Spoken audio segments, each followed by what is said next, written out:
Yo, what's up mga kaibigan? Nalina tayo magkwentuhan. Nag-iinit na Golden State Warriors na may 7 magkakasunod na panalo at 14 wins and only 1 loss record sa 15 games with Jimmy Butler laban sa Denver Nuggets sa walang Nikola Jokic, Jamal Murray at Christian Braun. Well, iisipin nga ng madami ay easy win na ito para sa Warriors. Well, madami nga nagkamali dito. Dahil tinalo nga ng Denver Nuggets ang Golden State Warriors sa score na 114-105 at nalimit nila si Steph Curry sa 6 of 21 shooting sa field and 4 of 14 shooting sa 3-point line with 7 turnovers. Nanguna nga sa Nuggets si Aaron Gordon at gumawa ito ng 38 points and 6 rebounds. 21 points, 10 rebounds and 5 assists si Michael Porter Jr. At masterclass playmaking ang pinakita ni Russell Westbrook. Gumawa siya ng 12 points and 16 assists sa game na ito.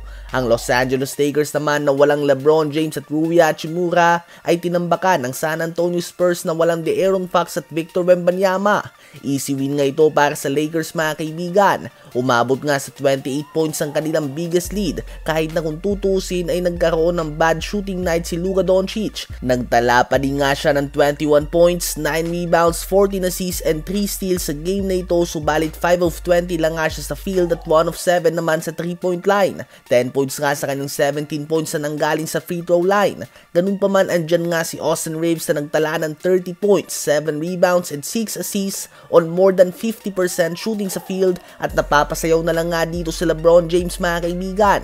15 points din si Goodwin at Dorian Finney-Smith at 13 points si Dalton Knecht. Tinapos naman ng Indiana Pacers na walang Tyrese Haliburton, Miles Turner, Pascal Siakam at Aaron Nesmith ang 8 magkakasunod na panalo ng Minnesota Timberwolves at tinalo ito sa overtime sa dikit na score na 132-130.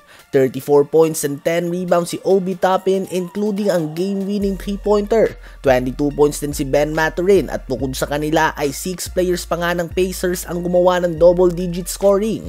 Sa Wolves naman ay 38 points and 5 assists din si Anthony Edwards, 21 points si Naz Reid at 19 points si Donte DiVincenzo off the bench. Matinding upset nga ito ng kulang na Pacers sa nag-iinit na Timberwolves. Pinalasap naman ng New York Knicks sa Miami Heat ang ika-8 sunod na talo nito sa score na 116-95. 28 points si Mikal Bridges on 71% shooting sa field, 23 points, 7 rebounds and 3 assists si Karl Anthony Towns at 12 points, 13 rebounds, 11 assists and 4 steals, triple-double si Josh Hart at sa loob lamang yan ng 29 minutes of playing time.